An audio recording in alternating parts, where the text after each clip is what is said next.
students.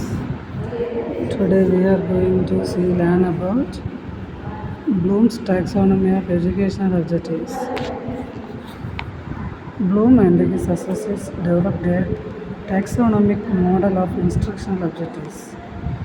They formulated of divisions corresponding to the primary aspect of the domains of people's growth is cognitive, affective, and psychomotor. Within each domain, they arranged the sequence of development of mental abilities in a logical, hierarchical, and psychological order. Instructional abilities: cognitive, affective, psychomotor. Cognitive, intellectual abilities, information processing, thinking, problem solving. Affective, emotions, appreciation, interest, attitudes, values. Psychomotor, manipulative, and motor skills. The interrelationships among the three domains can be diagrammatically represented as shown below: cognitive, affective, psychomotor. It may be noted that changes in the three domains are interrelated and mutually dependent. Cognitive changes act as prerequisite for affective changes, while both of these together act as prerequisite for bringing about changes in the psychomotor domain. Types of instructional objectives. Cognitive domain. The cognitive domain represents the intellectual component of mental life. It is the most primary and important aspect of education. This domain includes those objectives which deals with knowing, thinking, and problem solving. Under this domain, 6 major classes of objectives are arranged in hierarchical order. The sequence is on the basis of complexity of task, from simple to complex knowledge, comprehension, application, analysis, synthesis, evaluation. First one, knowledge. Remembering is the lowest level of intellectual structure. Knowledge involves the recall or recognition of specified universal pattern, structure, etc. Second one, comprehension. It is intellectual activity of a higher level than knowledge. It involves an understanding of the material being communication. The individual is expected to go beyond the level of recall and recognition by intellectually processing the information. Translation, interpretation, and extrapolation are the three types of comprehensive behavior. Third one, application. The individual uses his knowledge and comprehensions of concepts, principles, ideas, or procedure in a novel situation for solving a specific problem. Fourth one, analysis. Analysis is the meaningful breakdown of a material or phenomenon into its components. This helps in the detection of interrelationship of the components and an insight into the manner in which they are organized. Analysis of relationships and analysis of organizational principles are three levels. Fifth one, synthesis. It is a complex ability at a higher level of cognition. This involves the ability of an individual to put together elements or parts so as to form a meaningful whole or a unique pattern. It involves the ability to give new shape or structure to statements or procedures. Sixth one, this is the evaluation. This is the highest level of cognitive structure. It is also the most complex ability which involves all the earlier abilities. It enables an individual and establishes the worth of it. Judgments are both quantitative and qualitative. All these abilities in the cognitive domain are not mutually.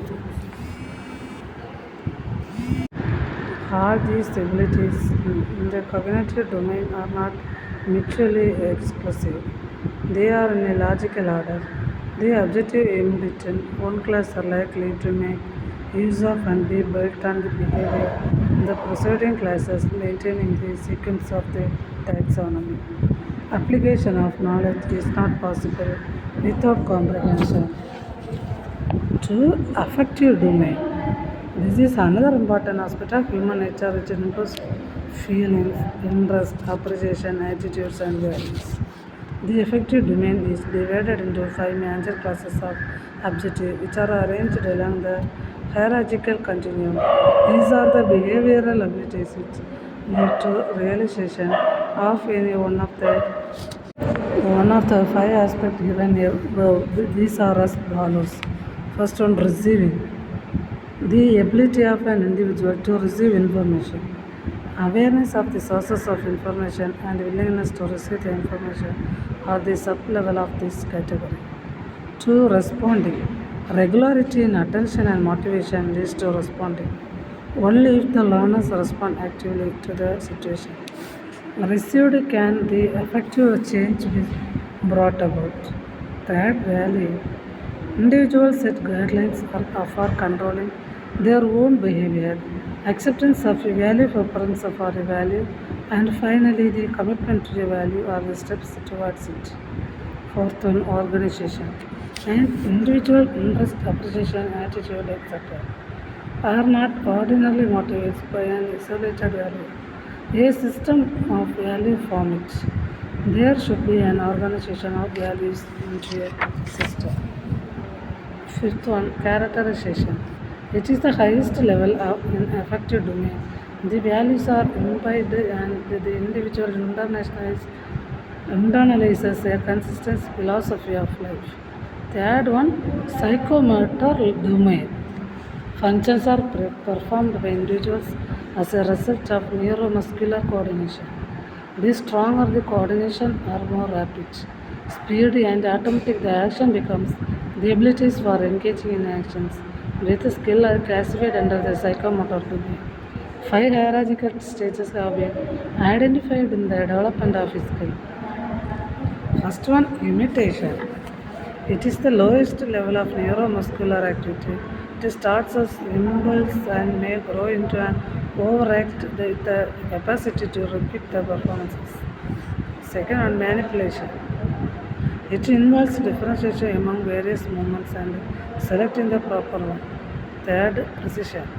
Practice or repetition of performance will decreases the faults in performance precision is related with speed, accuracy, proportion, and exactness in performance.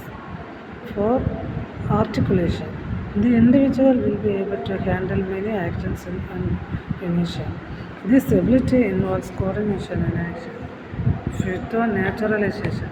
Perfection in performance is the final level in psychomotor skill. On attaining perfection, actions become automatic. Objectives in the three domains. Development of ability for psychomotor activities related to the discipline is very important objective to be realized by the commerce education. In short, the behavior of a child governed by his development in the cognitive, affective, and psychomotor domains. Revised Bloom's taxonomy 2001, Anderson and Krathwood.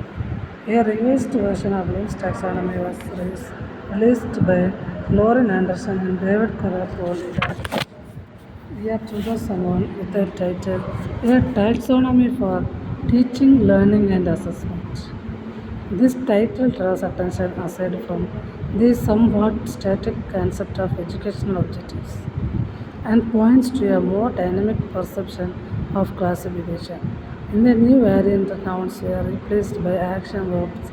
Also, the two highest level of the taxonomy were swapped.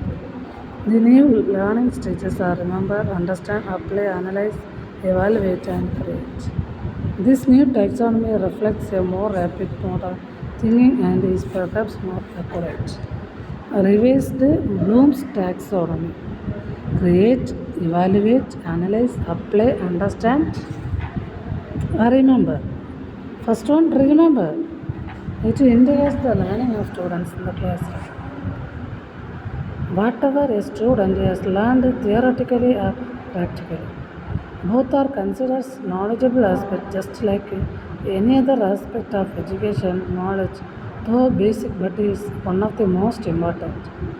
A student's knowledge level acts as a catalyst in unlocking the other level. If a student has good knowledge, she can implement it in a way that no one could imagine. So this level could be considered as the pillar of the educational model. This stage of learning is about memorizing basic facts, dates, events, person, places, concepts, and patterns. At this level, educators might ask learners simple questions like what are the most spoken languages of Latin America? 2. What is the chemical formula of water? 3. Who was the first president of the United States? The associated cognitive process of first recognizing. It means locating knowledge in long-term memory related to presented material. Example, recognizing the dates of important historical events. Second, recalling. It is retrieve knowledge from long-term memory. Example, recalling the dates of important historical events. Second one, understand. At this point, learners might be asked to explain a concept in their own words, describe a mathematical graph, or clarify a metaphor. The process associated with understanding or interpreting. It implies changing from one form of representation to another. It might be transforming numerical information into verbal. Secondly, exemplifying. It is finding a specific illustration of a concept or principle. It may be giving several examples of supplementary technique. Third, classifying. It is determining a category of something. An example is the classification of mental disorders. For summarizing, it means retrieving a general theme of significant points. Example, writing a short summary of a story. Fifth, inferring. It is a drawing a logical conclusion from given information. It may be formulating grammatical principles of a foreign language from the presented examples. Sixth, comparing. It is finding correspondences between two ideas or objects. Example, comparing historical events to their contemporary analogs. Sixth, seventh, explain. It is constructing a cause and effect model of a system of example, explaining the causes of the French Revolution. Third one, apply. Now it is time to use learn fact and abstractions in new contexts and particular situation. For example, students might be asked to discuss phenomena described in one scientific paper using terms and concepts of another paper. The process of cognition corresponding to these stages are 1. Executing. It is applying a procedure to a familiar task. Example, calculating the root of a number. Second, implementing. It is about applying a procedure to an unfamiliar task. Example, using Newton's second law in a new situation. Fourth one, analyze. At this level, students are supposed to break down concept of examining their relationship. For instance, they might be asked to recognize the genuine painting or describe the leading causes of the Great Depression. The three particular processes associated with this stage are first one, differentiation, which means distinguish important from unimportant parts of the presented material. For example, distinguishing between relevant and irrelevant numbers in a mathematical work problem. Second one is organizing. It involves identifying how elements fit or functions within a structure. Example, finding the hypothesis, methods, data, and the conclusion in the research report. Third, attributing. It means determining a point of view, bias, values, or intent underlying presented material. An example would be to identify the author's point of view and view of an essay. 5. Evaluate. Evaluation simply refers to a skill that enables students to judge anything in terms whether it is true or not, along with giving strong reasoning. These students can reach this stage only when all other stages are cleared. It won't happen overnight. The entire process takes a good amount of time. However, teachers need to encourage the students to clear all the stages and develop the skill that would help them fulfill their dreams. Evaluating is divine checking and critiquing. First, checking. To means detecting the inconsistencies or facilities in the process or product. For example, it is determining if a scientific conclusions follow from observed data. Second, criticality, which involves finding inconsistency between a product and a external criteria. For instance, is judging which of two methods is the best for solving a problem. Six, great. This is the most complex stage of the learning process and the top of the revised Bloom's taxonomy. At this level, learners combine known patterns, ideas, and facts to create original work or formulate their solution to a problem. Creation indicates that the students must be able to create something out of the teaching learning process. It can be understood a student writes a book on something, or he creates a device that would help society in some other way. Creation in itself is a great achievement. It aims towards the welfare of the society, which is one of the main purposes of Bloom's taxonomy. They might be asked to compose a song, rewrite a story in another setting, or formulate a hypothesis and propose a way of testing it. The three associated cognitive processes are generating. It involves coming up with alternative hypotheses based on criteria. An example might be devising multiple solutions for a special social problem. Second, planning. It is about coming up with a procedure for completing a task. Example, preparing an outline of an article. Third, producing. It means inventing a product. Example, writing a short that takes place during the American Revolution.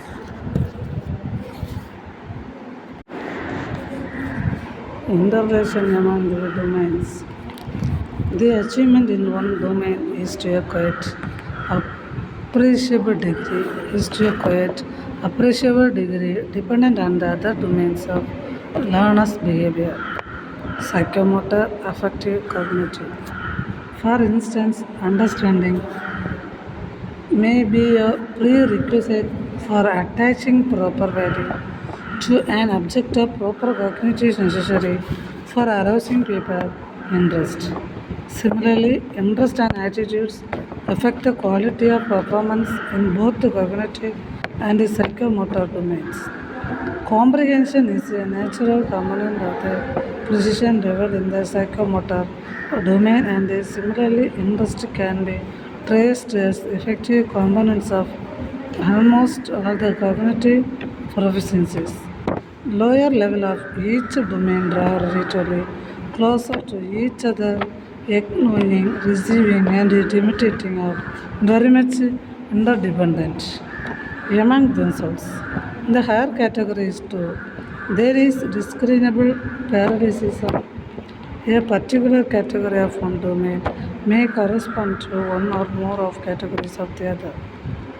In the revised taxonomy, evaluation is no longer the highest level of the pyramid. A new category creating is at the top. Another significant change is that category names are no longer nouns but verbs so objective or meant to describe learners' thinking processes rather than behavior. The revised taxonomy arranges skills from most basic to most complex. The new version has two dimensions, knowledge and cognitive processes, and the subcategories within each dimension are more extensive and specific. Terminology. First, it is a shift from the noun to verb. Second, the word knowledge was considered as a category of thinking and is replaced by remembering. Thinking is an active process and knowledge is not viewed as a form of thinking. Comprehension is the revised as understand. Evaluating has replaced evaluation. The word synthesis was not very communicative about planning actions, therefore, it is replaced by creating the land things together in a novel. Fifth one, the subcategories of the six categories are all in the form of verbs structure. First one dimension taxonomy is reversed in two dimensions of forms. Second, the order of synthesis and evaluation is interchanged as the taxonomy is considered to reflect thinking levels in increasing order of complexities. Creative thinking is more complex form of thinking than critical thinking. One can have critical thinking without being creative. Third, in Bloom's taxonomy, evaluation was the uppermost level of thinking. The revised taxonomy creating is at the top of the hierarchy. Emphasis.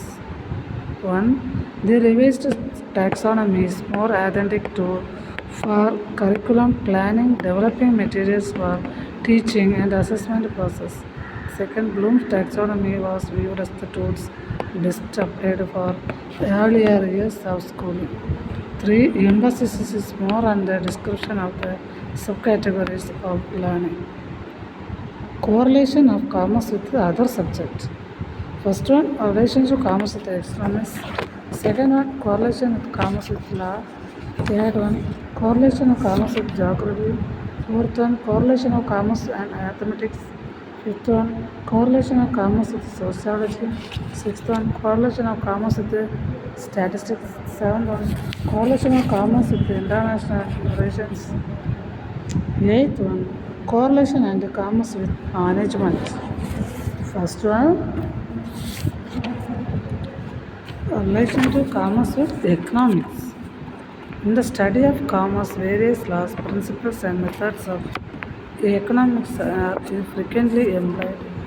The area of commerce includes of all the activities concerned with economics, such as production of goods and sending them in the hands of customers through various channels, etc. Bank, transportation, advertisement, means of communication, and storage. The activities of commerce can be easily understood with the help of the study of economics. For example, for being a good businessman or producer, one should have the sufficient knowledge of the laws of demand and supply, forms of market, price determination under various competitions and consumers equilibrium, etc. Second one, correlation of commerce with law. The prevailing laws controls trade and commerce mostly. So commerce and law are closely related. The accountant and the accounts officer must have clear knowledge of partnership law, company law, tar law, industrial law, cooperative laws, become accounts of an organization are kept following or accepted principle and in accordance with the relevant law. For example, accounts of every company are kept properly and accurately in the light of company law. In partnership business, accounts are maintained in the light of Partnership Act or agreement as the case may be. Keeping account, auditing of accounts of a company are mandatory as per specific provision of the Companies Act. Similarly, accounts of other organizations are to be kept in accordance with the provisions of the relevant law. Business law are implemented to provide organizations in the marketplace with a fair condition to succeed. The actions of business, their owner and their employees are regulated by laws meant to protect business from other entities that want to cheat them and vice versa. Third one, correlation of commerce with geography. Geography studies about the earth and its climate, soil and landscape, etc.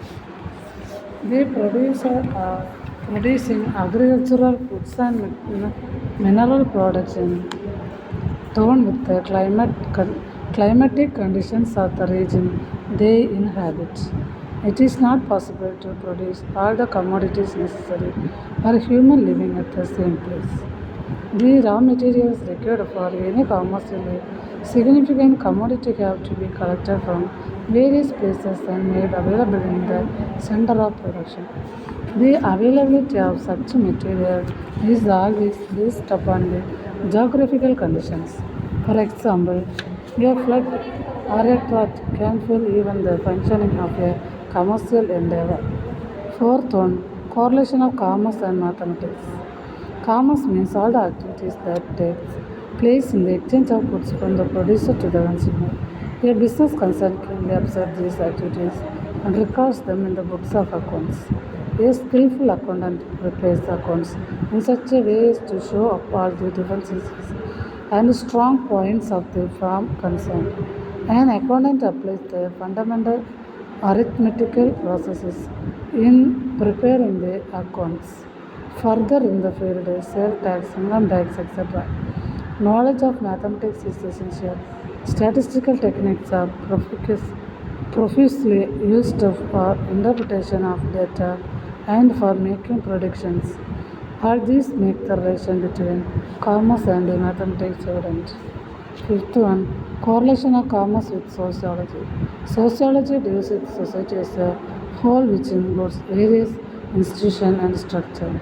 Commerce mainly deals with economic life of citizens, various activities of men in regard to their livelihood. The economic factors which are prevalent in that society at that given time will often have an effect on the said institution, thereby affecting the society as a whole. Since livelihood cannot go on without other aspects of social life, so commerce in correlation with sociology. Sixth, correlation of commerce with statistics. Management of a business these days is a very complex problem. Any wrong decision in management can result in big financial loss. Statistics as a science has been doing innumerable services to the modern business world. Commerce and industry. It is very difficult to manage the business activities without the help of statistics. Some statistical techniques and designs have been developed recently exclusively of business purpose.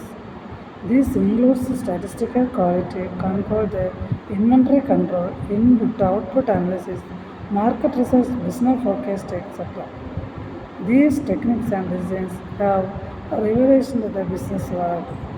Statistical techniques have application also in evaluating the result of sales, precisely assessing the company's achievements, comparing the effectiveness of different modes of advertisement, analyzing the influence of the seasonal variations, etc. Moreover, these computer-based statistical analysis and research are applied in each and every aspect of production and distribution of goods. Seventh one, correlation of commerce with international relations.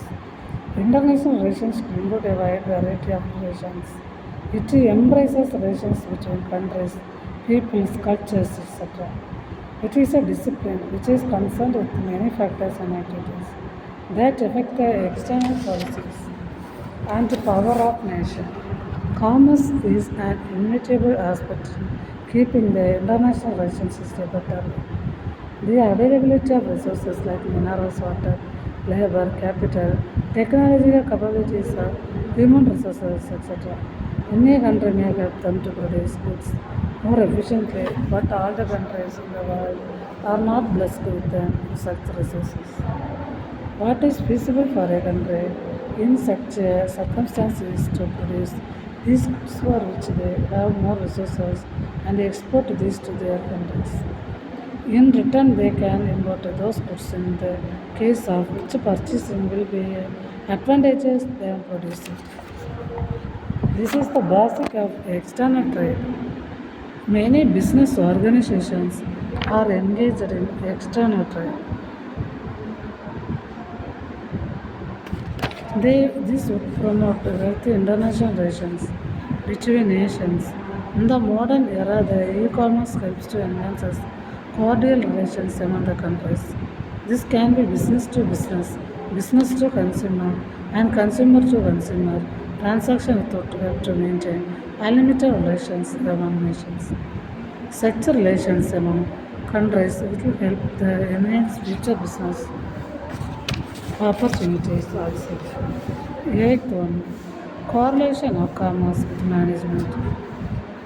The word management, when used as a collective noun, refers to all those who manage activities within an organization.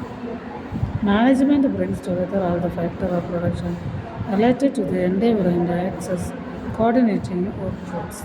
In the words of John Griffin, management may be defined as the art of securing maximum result within the minimum of effort, so as to secure maximum prosperity and happiness of both employer and employee and give the public the best possible services. Industry procedures which are meant for consumers. This means that consumer but beneficially enjoy the fruit of production. All activities ensuring the free flow of goods from the producer to the consumer are considered as elements of commerce. These include transportation, insurance, advertising, banking, warehousing, etc. Each of these elements demand effective management. The future of any business that involves production and sale of goods and services depends on efficient management. So it may be said that there is an inseparable relation between commerce and management.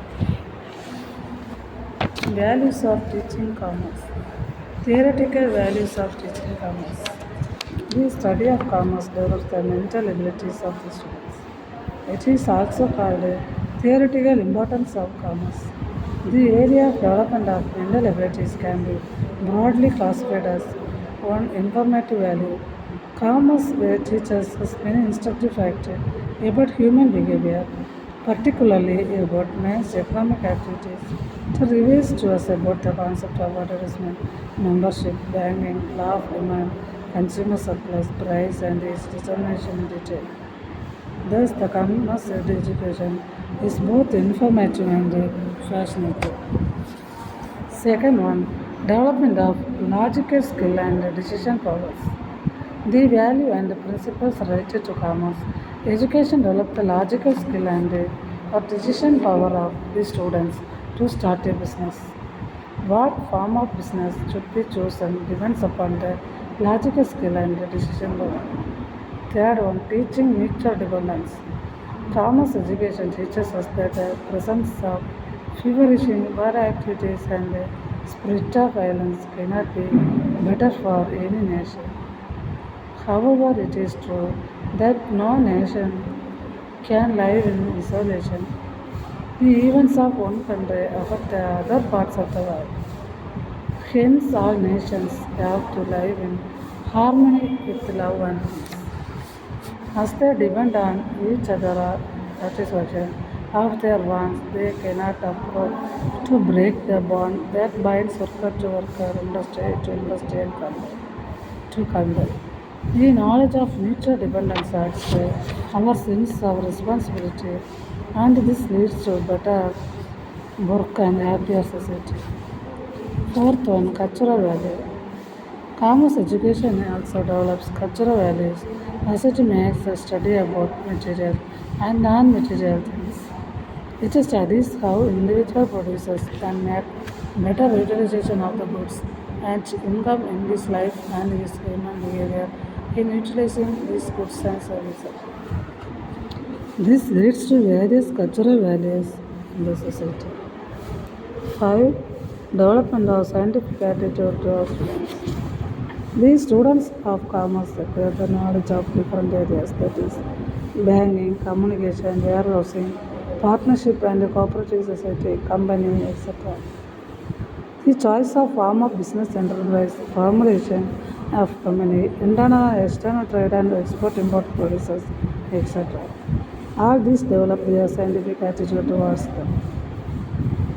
Practical values of teaching commerce. It denotes the acquisition of knowledge that proves useful for the development of practical behavior of human beings in their own lives. First one, value for producers and manufacturers. Commerce education helps a lot to the producer and manufacturers of the product. It embeds the knowledge of auxiliaries to their business or trade as banking, insurance, advertising, warehousing, communication, transportation, etc. Commerce education makes possible for manufacturers to focus about the future trends of their products in the market. Second, value for businessmen. Commerce education enables the businessman to be efficient in deciding about what form of business to be adopted. What means he should be chosen for transportation of the goods and what accelerate to trade should be used. Third one, value for laborers. Commerce education enables even the laborers to work efficiently in the business engines as it is gives the knowledge of new innovations and technology and the full knowledge of divisions of labor. Thus, commerce education enables the laborers to be capable and efficient to work properly. An efficient laborer can easily get an opportunity of a good job. 4. Value for politicians and administrators. Commerce education gives a lot to administrators and politicians. It fixes certain target and paves the ways of their accomplishment within the limit of available resources of the state country. Fifth one, value for nations and society. Commerce education is helpful a lot in the development of nation and society because it provides better planning scheme for nation and society. The proper planning process entails the process of assessment of resources and puts them into the result-oriented uses to achieve the goals of nations and societies. Sixth, value for housekeeper. Commerce plays a creative role for housekeepers. Human being needs a lot of commodities to consume. They can buy the required commodities from the market at the lowest price. 7. Value of employment seekers. The main aim of commerce education impart knowledge and make students self-reliant and self-dependent.